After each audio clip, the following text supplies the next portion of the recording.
In epoca di crisi economica sono i bilanci in attivo a fare notizia e in questo senso è quasi clamoroso l'exploit di vendite che secondo l'indagine di Federpreziosi Confcommercio stanno registrando molte gioiellerie del veneziano, non solo in grado di recuperare quanto perso nel periodo del lockdown, ma probabilmente anche di chiudere il 2020 con risultati superiori al 2019.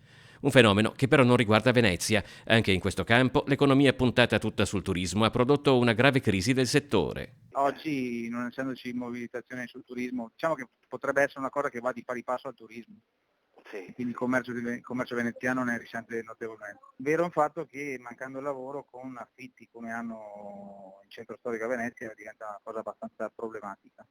Là non so come si siano comportati sia il comune che anche i proprietari. Senza abitanti e in attesa che tornino facoltosi turisti americani, russi o orientali, le gioiellerie di Venezia vivono una situazione diametralmente opposta rispetto al resto della provincia. Tutti stiamo lavorando molto di più.